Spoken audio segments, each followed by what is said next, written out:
100% واسه هممون پیش اومده که یه موقعی مثلا پای صحبت بزرگترا میشینیم راجع به گذشته حرف میزنن، راجع به شرایطی که اون زمان داشتن، تجهیزات کم بود، تو مدرسه شرایطشون فرق میکرد و رفتارهای پدر مادراشون و روشهای تربیتیشون زمین تا آسمون با الان فرق میکرده. من خودم وقتی پدر مادرم از گذشته میگن خیلی خدا رو شکر میکنم که الان به دنیا اومدم. البته این وسط یه چیزی وجود داره. کشورهای دیگه هم چه گذشته هاشون یه سری از نسلاشون واقعا آسیب دیدن. مثلا کشور رومانی تو سال 1359 شمسی یتیمخونه هاش به معنای واقعی افتضاح بودن. اون زمان توی کشور رومانی تعداد بچه ها زیاد بود و بچه های زیادی ترک می شدن و می فرستادن به یتیمخونه. توی یتیمخونه ها به معنای واقعی شکنجهشون می دادن. بهشون غذا نمی دادن. می زدنشون. تحقیرشون می کردن. و گاهی اوقات گفته میشه که ازشون سوء استفاده هم میکردن. حالا یه سری از بچه‌هایی بودن که باید توی اون شرایط زنده میموندن، ولی مسئله اینجاست که اگه اون بچه‌ها زنده هم میموندن، بعدها که بزرگتر میشدن خاطرات گذشتهشون تو ذهنشون میمون و واسهشون مشکلات روحی و روانی ایجاد میکرد. یکی از قربانی‌های این مسئله ماریکیکا ایرینا کورنچی بود. اون نه تنها توی بچگیش کلی سختی کشیده بود و شکنجه تحمل کرده بود، بلکه وقتی که بزرگتر میشه وارد یه دنیای عجیب غریب دیگه میشه، به یه جای اشتباه پناه میبره و همون براش دردسر بزرگی ایجاد میکنه. سلام، من آذینم و راجع به پرونده‌های جنایی یا چیزایی که خیلی واسه من جالب باشن صحبت میکنم، جوری که شما فکر کنین که یه دوست داره واسهتون یه چیزی رو تعریف میکنه. البته که من شما رو دوستای خودم میدونم. پس بریم سراغ پرونده. دوستای من، بریم ببینیم که امروز قراره راجع به چی حرف بزنم. هر چهره‌ای بیگناه نیست، هر داستانی حقیقت را نمیگوید. اینجا جایی است که تاریکی آشکار می شود. سال 1361 شمسی بود داخل روستای پریری توی کشور رومانی که خانومی به نام النا بچه دومش رو به دنیا میاره که دختر بوده. این خانم تازه بچه اولش رو به دنیا آورده بود. اسم بچه اولش که پسر بود واسیلی بود و اسم بچه دومش که دختر بود ماریکیکا بود. شوهر النا ایون کونیجی مشکلات شدید اقتصادی و روانی داشت. البته خود النا هم وضعش همچین تعریفی نبود. اون الکلی بود و از صبح تا شب الکل مصرف میکرد و اصلا به بچه‌هاش اهمیتی نمیداد. بچه‌های بیچاره معلوم نبود که واقعا چه جوری داشتن بزرگ میشدن. حالا شرایط بدتر میشه زمانی که ایون جلوی چشم دختر 2 سالش خودش رو نابود میکنه، دار میزنه. النا بعد از فوت شوهرش دیگه اوضاعش بدتر هم میشه و اگر فقط یکم به بچه‌هاش اهمیت میداد دیگه اون یکم هم اهمیتی به بچه‌هاش نمیداد.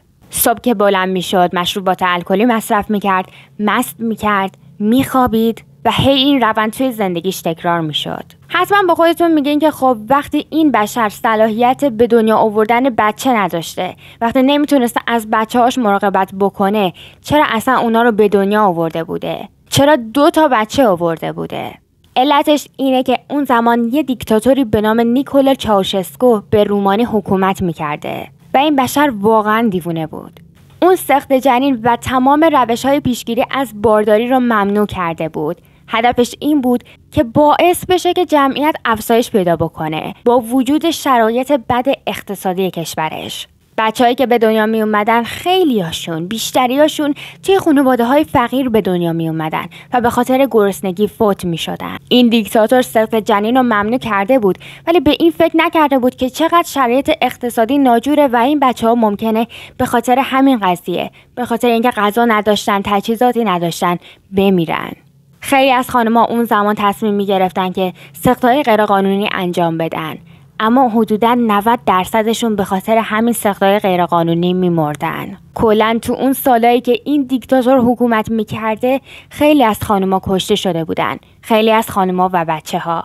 النا هم وقتی هر 2 تا بچه‌هاش رو باردار میشه اونا رو سقط نمیتونست بکنه. اگه سقطشون میکرد میرفت به زندان و لقب خائن ملی رو میگرفت.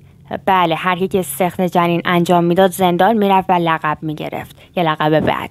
النا به خاطر اینکه اوضاعش خوب نبود و نمیتونست از بچه‌هاش مراقبت بکنه، زمانی که دخترش 8 ساله بوده و پسرش 10 ساله، اونا رو میبره به یتیم خونه و اونجا میذارتشون. 2 بچه‌ها بیچاره خیلی ترسیده بودن اون اول و تنها دلخوشیشون این بود که همدیگر رو داشتن. ولی این بچه‌ها قرار نبود توی اون یتیم خونه نه عشقی از کسی دریافت بکنن، نه آموزشی ببینن، نه اصلا کسی بهشون اهمیت بده. تعداد بچه‌های توی یتیم خونه خیلی زیاد بودن. یه مراقب مسئول مراقبت کردن از 30 تا 40 تا بچه بود و خب نمیرسید به همشون. بیچاره بچه‌ها حتی تخت کافی هم نداشتن و مجبور میشدن روی زمین خیلی هاشون بخوابن و با لباسای خیلی کم، چون لباس هم زیاد نداشتن. اوضاع غذاشون که به معنای واقعی افتضاح بود.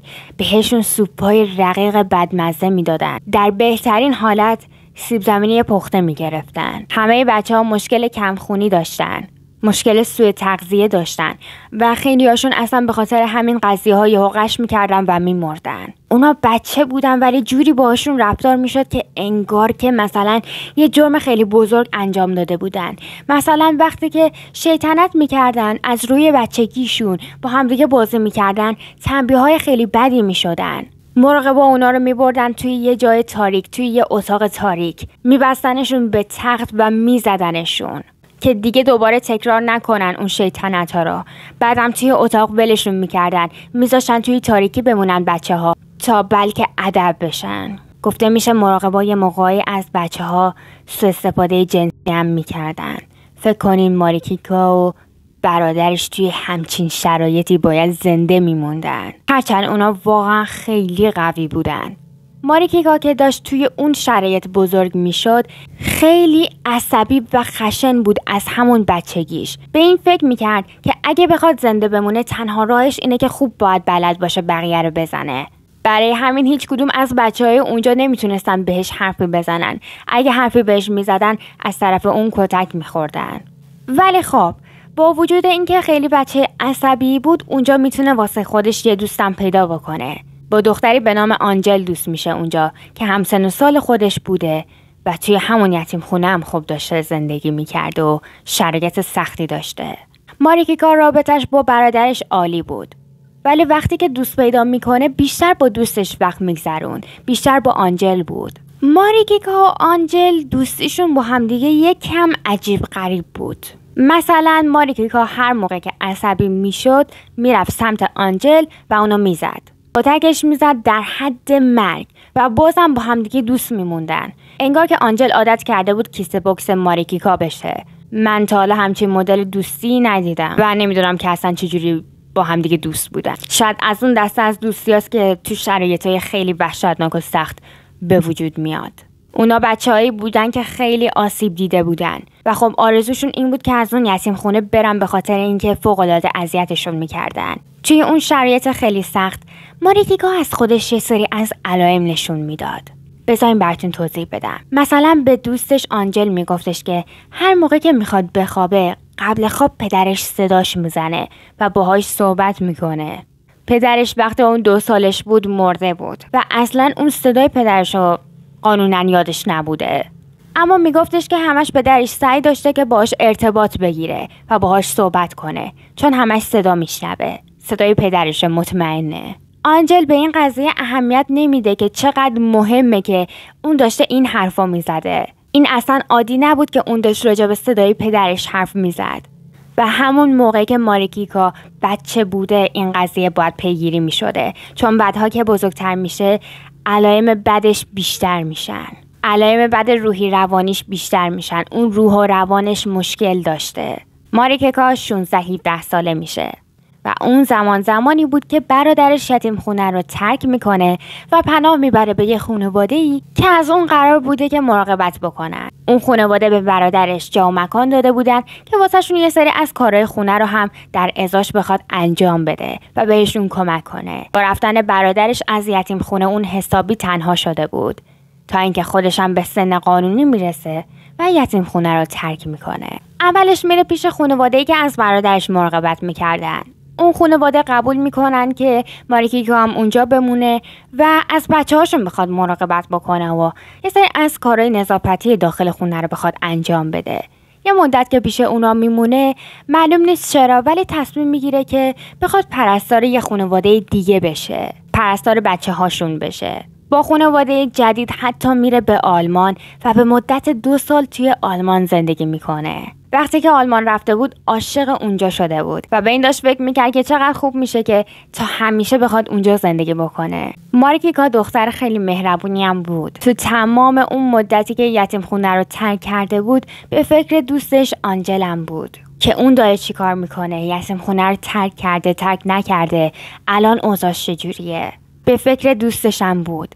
تصمیم گرفته بود که هر چقدر که توی آلمان پول در می آورد توسط اون خانواده همه رو بگیره جمع بکنه، برگرده رومانی دنبال دوستش بگرده و اون رو هم با خودش ببره آلمان که اونم بتونه طعم یه زندگی خوب رو بچشه مثل خودش. هر دوتاشون زندگی‌های سختی رو تجربه کرده بودن و یه زندگی خوب واقعا حقشون بود. البته که یه جاهای گفته شده اینکه اون زمان ماریکیکا به فکر آنجل بوده به خاطر این نبوده که خب میگفته که خب دوستمه و نمیدونم دوستمو با خودم از رومانی ببرم به آلمان. میگن ماریکیکا عاشق آنجل بوده و هیچ وقت اینو بهش نگفته بوده چون میترسید که بگه خودش دختره و عاشق یه دختر دیگه شده بوده. اگه بقیه میفهمیدن باهاش رفتار خیلی بدی میکردن. البته که مشخص نیست این قضیه راسته یا نه، ولی میدونیم که اون قصد داشته که دوستشو با خودش ببره به آلمان. اون خودش به خاطر شرایط سختی که تو گذشته تحمل کرده بود، به خاطر خاطرات بدی که تو ذهنش مونده بود افسردگی داشت و حالا که آلمان رفته بود خیلی حالش بهتر شده بود. در طول زندگی توی آلمان میتونه 4000 یورو جمع بکنه و با اون پول برمیگرده به رومانی، میره پیش یه خانواده‌ای که قبلا میشناخته و خیلی بهشون اعتماد داشته و اون پولو میده به اون خانواده تا واسش نگه دارن. بعدش میره دنبال دوستش که ببینه دوستش کجاست. متوجه میشه که دوستش بعد از ترک پرورشگاه رفته به روستایی به نام تاناکو و به عنوان یه راهب اونجا زندگی میکنه. آنجل توی یه صومعه‌ای زندگی میکرد که کنار کلیسا بود. فرق صومعه و کلیسا اینه که خب توی کلیسا مردم میرن عبادت میکنن و توی صومعه راهبه هایی که توی کلیسا کار میکنن اونجا زندگی میکنن. خلاصه که ماریکیکا میره به سمت روستا و میره که دوستش رو از بین راهبه ها پیدا بکنه. وقتی میرسه به اون کلیسا برمیگرده به یه خانومی که راهبه بوده. اونم میگه که شما شخصی به نام پاراشکیوا آنجل میشناسین؟ اون اینجا زندگی میکنه چون که من شنیدم که اون تبدیل به یه راهبه شده و الان اینجا میمونه، توی صومعه کلیسا میمونه. اون خانم راهبه برمیگرده به ماریکیکا میگه که آره میشناسمش، یه دقیقه همینجا صبر کن، الان میرم پیداش میکنم و بهش میگم که یکی اومده ملاقاتش. به آنجل خبر میدن که یکی اومده دنبالت میکرده و آنجل وقتی میره و ماریکیکا رو میبینه از خوشحالی گریهش میگیره. جفتشون گریه میکنن، همون بغل میکنن و برای خودشون یه گوشه توی کلیسا میشینن. راهبه ها هم تنهاشون میذارن، با هم کلی صحبت میکنن، از اتفاقاتی که واسهشون افتاده بوده میگن، از چیزایی که تجربه کرده بودن. اونا بعد از کلی حرف زدن و راجع به هم گفتن، ماریکیکا حس میکنه که خب بهتره حالا اون تصمیمی که این همین مدت توی ذهنش بوده رو به دوستش بگه. برمیگرده بهش میگه که من اومدم دنبالت که تو رو با خودم بخوام ببرم آلمان. آلمان یه جای خیلی خوبه، من یه مدتی اونجا زندگی کردم، فکر میکنم حقمونه که بخوایم یه زندگی خوب داشته باشیم. یه پولی هم پس انداز کردم، پاشو بریم آلمان. اون فکر میکرد که دوستش خیلی خوشحال میشه و استقبال میکنه از این قضیه که بخواد بره آلمان با اون، اما دوستش اون قدم استقبال نمیکنه از این قضیه. آنجل میگه که دوست نداره بره به آلمان با اون، میگه دوست داره توی همون کلیسا بمونه. تعریف میکنه واسش که وقتی که یتیم خونه رو ترک کرده بوده هیچ جایی واسه رفتن نداشته و پناه میبره به اون کلیسا. مدیر اونجا که کشیشم بوده وقتی اونو میبینه بهش پناه میده، قبول میکنه که اون اونجا بمونه و حسابی ازش مراقبت میکنه. راهبه های اونجا خیلی مهربونن و خیلی دوستش دارن، همه بهش عشق میدن. اون هیچ وقت اینو تجربه نکرده بوده که یکی بخواد دوستش داشته باشه و حس میکنه که اونجا همه دوستش دارن، دوست نداره اونجا رو ترک بکنه. آنجل برمیگرده بهش میگه که خب من که نمیام آلمان، تو اینجا بمون، اینجا خیلی خوبه. اون محبتی که من تمام مدت انتظار داشتم که پدر مادرم بهم بدن اما منو ترک کردن، انتظار داشتم یتیم خونه مسئولاش بهم بدن اما منو اذیت کردن، اینجا اون محبتو دارم میگیرم. بیا با هم دیگه اینجا بمونیم، بیا تو هم تبدیل شو به یه راهبه. ماریکیکا کسی بود که قرار بود اونو راضی بکنه که با خودش ببره، اما ظاهراً آنجل موفق میشه که اونو نگه داره اونجا. ماریکیکا وقتی که از آلمان برمیگرده به رومانی دچار یه سری از علائم شدید روانپریشی شده بود و خب میگفت شاید خب من پیش دوستم بمونم حالم بهتر بشه. اون حالش خیلی خوب شده، دیگه آدم افسرده‌ای نیست، شاید این اتفاق برای منم بیفته. آنجل به اون کمک میکنه که به عنوان یه راهبه مبتدی پذیرفته بشه توی اون کلیسا. و خب اوایل ماریکیکا که توی کلیسا بود حالش یکم بهتر میشه. حالا که دیگه میخواست توی کلیسا بمونه، توی کلیسا در واقع کار بکنه و توی صومعه بخواد زندگی بکنه، خب برنامه آلمان کنسل میشد. پس باید میرفت پیش اون خانواده‌ای که پولشو گذاشته بود تا پولشو بخواد پس بگیره. به دوستش آنجل میگه که من یه مقدار پول پیش یه خانواده‌ای دارم و باید برم و پسش بگیرم. چند تا از راهبه‌های اونجا میگن که خب تنهایی نرو، بذار ما هم باهات بیایم و اون قبول میکنه. ماریکیکا و چند تا از راهبه ها با هم دیگه سوار قطار میشن، میرن به شهری که اون خانواده بودن و اون خانواده رو ملاقات میکنن. ظاهرا اون خانواده که نمیدونیم اصلا چجوری ماریکیکا این خانواده رو میشناخته، میخواستن یه خونه بخرن و بیشتر پولاشو خرج خرید آپارتمان خودشون کرده بودن. فقط 500 یورو به ماریکیکا میدن از 4000 یورو. وقتی اون متوجه میشه که پولش خورده شده بوده، یه شوک خیلی بدی بهش وارد میشه و حسابی ناراحت میشه. فکر و ذهنش خیلی درگیر شده بود. اون که خودش مشکل داشت، این قضیه هم باعث شده بود که به اون بازم شوک عصبی دست بده. با راهبه ها با ناراحتی میرن دوباره سوار قطار میشن که برگردن به کلیسا. وقتی که قطار حرکت میکنه، یهو به ماریکیکا دوباره شوک عصبی دست میده و جیغ و فریاد میزنه. راهبه ها حسابی ترسیده بودن و کنارش بودن. سعی میکنن که بهش کمک بکنن. وقتی که میرسن به صومعه بهش سخت نمیگیرن، میذارن که هر چقدر دلش میخواد استراحت بکنه. روز خیلی سختی رو داشت. ولی این قضیه کلاهبرداری اون خانواده ازش خیلی زیاد باعث تغییر رفتار اون شده بود. انگار یه عامل تحریک کننده بود واسه اینکه بخواد حالش بدتر بشه. عصبی شده بود، پرخاشگر شده بود، داد میزد، حتی افکار منفی به سرش زده بود. مثلا یهو بلند میشد سرشو میزد به دیوار یا یه سنگ برمیداشت و هی اون سنگو میکوبید به سرش. همه از حرکات اون ترسیده بودن و تا حالا همچین چیزایی رو ندیده بودن هیچ وقت. به برادرش خبر میرسونن که حال خواهرت اصلا خوب نیست و خودتو برسون به این کلیسا. برادرش فکر میکرد که شاید وقتی اون خواهرش رو ملاقات بکنه حال خواهرش بهتر بشه، ولی اصلا اینطوری نمیشه. اونقدر که خواهرش هی داشته به خودش آسیب میزده که برادرش و راهبه ها تصمیم میگیرن که اونو بخوان ببرن به نزدیکترین بیمارستانی که کنار کلیسا بوده. روانپزشکا باهاش صحبت میکنن، ویزیتش میکنن و تشخیص میدن که اون بیماری اسکیزوفرنی داره. یادتونه که قبلا که توی یتیم خونه زندگی میکرد هی میگفت صدای پدرم رو میشنوم. اون علائم اولیه این بیماری بود که همون موقع باید درمان میشد. چند روز بستری میشه و بعد از فقط چند روز پزشکا تشخیص میدن که اون خیلی حالش خوب شده و میتونه دیگه بره.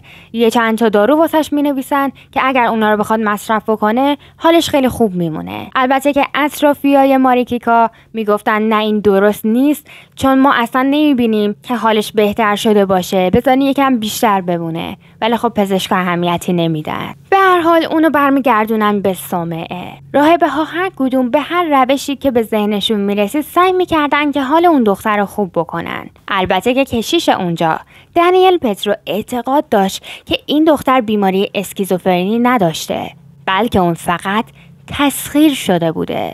اولین کسی که اینو به راهبه ها گفته بود این کشیش بود و راهبه ها هم هر چیزی که کشیش میگفته رو قبول داشتن. اگه این آدم میگفت اقیانوس رنگش آبی نیست زرده، راهبه‌ها میگفتن باشه تو درست میگی، اصلا ما خودمونم زرد میبینیمش. خیلی کنترل زیادی روی همه آدمای اطرافش داشت. اما این آدم اصلا کی بود که اینقدر کنترلگر بود؟ دانیل پترو کورجیانو اصالتا اهل شهر واسلویی بود. اون زمان قدیم عاشق فوتبال بود. بله، این آدم یکی از بهترین بازیکنای شهرش بود. حتی خیلی اونو میشناختن به خاطر اینکه توی یه تیم فوتبال توی شهرش بازی میکرده. اون چون علاقه خیلی زیادی به ورزش داشت، دوست داشت که توی دانشگاه هم همین رشته رو بخونه، رشته ورزش رو بخونه. با وجود تلاش‌های خیلی زیادش اصلا نمیتونه رشته ورزش رو قبول بشه. بعد از اینکه نمیتونه رشته ورزش رو قبول بشه با خودش میگه که خب شاید بتونم برم حقوق بخونم. باز تلاش میکنه اما حقوقم نمیتونه قبول بشه و مجبور میشه که رشته الهیات رو بخواد بخونه. فقط 1 سال درس میخونه و بعد از اون این رشته رو کنار میذاره. بعد از ترک تحصیل توی حوزه مذهبی فعالیت میکرده و میشنوه که توی یه روستایی، همون روستایی که الان داشته خودش اونجا کار میکرده و کشیش بوده، تو اونجا میخواستن که یه کلیسا بسازن. میره به همون روستا و کمک میکنه که کلیسا رو بسازن. به خاطر کمک‌هایی که داشته انجام میداده به ساخت کلیسا، اونو میکنن کشیش همون کلیسا تا اونجا رو بخواد کنترل بکنه.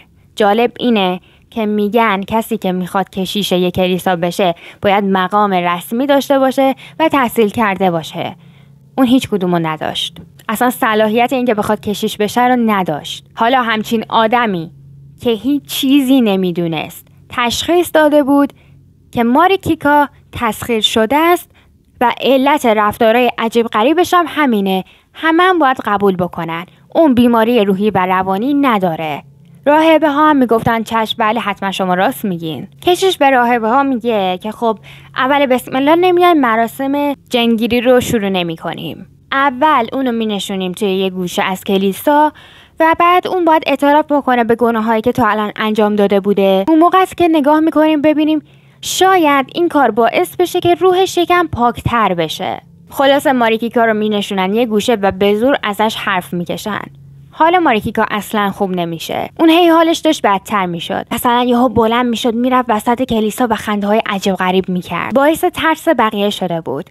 و برادرش هم یه جا برمیگرده میگه چون حرفای کشیش رو شنیده بود و یه مدتی واقعا کنار خواهرش بود، برمیگرده میگه که آره من میدونی چیه، دیدم که یه چیزی وارد بدن خواهرم شد، حتما کشیش درست میگه، هرچی کشیش میگه رو بیاین انجامش بدیم. کشیش هم که میشنوه که برادر تاییدش میکنه جوگیر میشه و میگه همین الان باید بیایم یه سری مراسم خاص انجام بدیم تا اگر چیزی تو وجود اون دختر رفته از وجودش در بیاد. به راهبه ها دستور میده که برین ماریکیکا رو بگیرین، ببندینش به یه صلیب چوبی. راهبه ها میرن سراغ ماریکیکا سعی میکرد که فرار بکنه ولی اونا بالاخره میگیرنش و به زور با بدبختی اونو به یه صلیب چوبی میبندن وسط کلیسا. توی دهن ماریکیکای بیچاره هم یه پارچه میذارن که گاز نگیره و بلندم نخنده. کشیش میره بالا سرش، راهبه ها هم همه دور و اطرافش بودن. چیز میخونه بالا سر ماریکیکا که مثلا داشته سعی میکرده که چیزایی که تو وجود ماریکیکا بودن رو در بیاره بیرون. بعد که مراسم ها انجام میده و تموم میشه برمیگرده به راهبه ها میگه که ترک کنین این دختر رو، اطرافش زیاد نباشین و بهش تا زمانی که من بهتون نگفتم حق ندارین آب و غذا بدین. 2-3 روز به ماریکیکای بیچاره نه آب داده بودن نه غذا و اون از این که گرسنش بود، بهش غذا نرسیده بود، بهش آب نرسیده بود، هی داشت آروم و آرومتر میشد و این کار خیلی خطرناک بود. فکر میکرد که با این کار میتونه کاری بکنه که حال اون خوب بشه، در صورتی که با این کار خیلی داشته به ماریکیکای بیچاره آسیب میزده و ممکن بوده اون بمیره. به این چیزا که اهمیت نمیداد. چند روز که میگذره یکی از راهبه ها میره سمت ماریکیکا که با تناب و اینجور چیزا بسته شده بود به اون صلیب چوبی. وقتی میره سمتش میبینه که ماریکیکا اصلا نفس نمیکشه و هیچ جونی نداره. میترسه، جیغ میزنه، فوراً زنگ میزنن به اورژانس. امدادگرا که میرسن اون اصلا نبض نداشت. بهش آدرنالین میزنن به امید اینکه اون نبضش برگرده، اما هیچ فایده ای نداشت. اون مرده بود. دکترها توی بیمارستان متوجه چندین نکته میشن. اول از همه که علت مرگ اون دختر کمبود آب توی بدنش بوده، چون به بدنش هیچ آبی نرسیده بوده. دوم این که روی مچ دستاش و پاهاش علامت کبودی وجود داشته، جوری که انگار اون قبل از مرگ شکنجه شده بوده و به خاطر همین نتونسته بوده آب بخوره. سومین نکته هم این بود که 24 ساعت حداقل از مرگ اون میگذشته. وقتی راهبه ها برده بودن اونو به بیمارستان، با راهبه ها دکترها صحبت میکنن. متوجه میشن که اون دختر خیلی وقت بوده که پیش راهبه ها بوده، پس هر بلایی که سرش اومده بوده تقصیر همین راهبه ها بوده. به پلیس ها اطلاع میدن، همه چی رو براشون تعریف میکنن. پلیس ها متوجه میشن که اینا مثلا داشتن مراسم جنگیری انجام میدادن و باعث شدن این بنده خدا بمیره. شکنجهش داده بودن، مثلا میخواستن حال روحیشو خوب بکنن، در صورتی که اون اسکیزوفرنی داشته و باید پیش دکتر میرفته تا درمون میشده، پیش یه دکتر خوب. اصلا قضیه اینجور چیزا نبوده. کشیش و 4 تا راهبه کمکیش متهم به قتل و شکنجه ماریکیکا میشن. کشیش و راهبه ها اصرار داشتن که نه، ما کارمون درست بوده، ما میخواستیم اونو درمون بکنیم. و میدونین کیو مقصر میدونستن اون مابین؟ گفتم وقتی امدادگرا ماریکیکا رو پیدا کردن بهش آدرنالین میزدن تا بلکه مثلا ضربان قلبش برگرده. کشیش میگه تقصیر اون آدمیه که به ماریکیکا آدرنالین زده بوده، اون باعث شده بود که ماریکیکا بمیره، در صورتی که ماریکیکا 24 ساعت قبل مرده بوده. سر این پرونده بحثای زیادی به وجود میاد. آدمای خیلی زیادی که همشون طرفدار اون کشیش بودن میرن توی دادگاه و از اون طرفداری میکردن. اصلا متوجه نمیشدن که این آدم باعث شده بود یه نفر بمیره. میگفتن نه، اون مقصر نیست. کشیش محکوم به 7 سال توی زندان موندن میشه. راهبه ها هم هر کدوم محکوم به 6 سال موندن توی زندان میشن.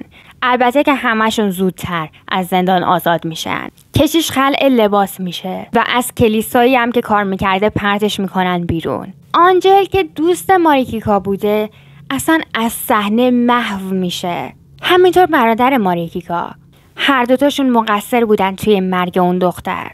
هر دوتاشون اجازه داده بودن که اون دختر بخواد شکنجه بشه و توسط شکنجه ها فوت کنه. یادتونه گفته بودم علت به دنیا اومدن ماریکیکا و بچهای دیگه که توی یتیم خونه بودن یه دیکتاتور بوده. دیکتاتورم برکنار میشه. اون قانونای مسخره‌ای هم که گذاشته بود همشون برداشته میشن.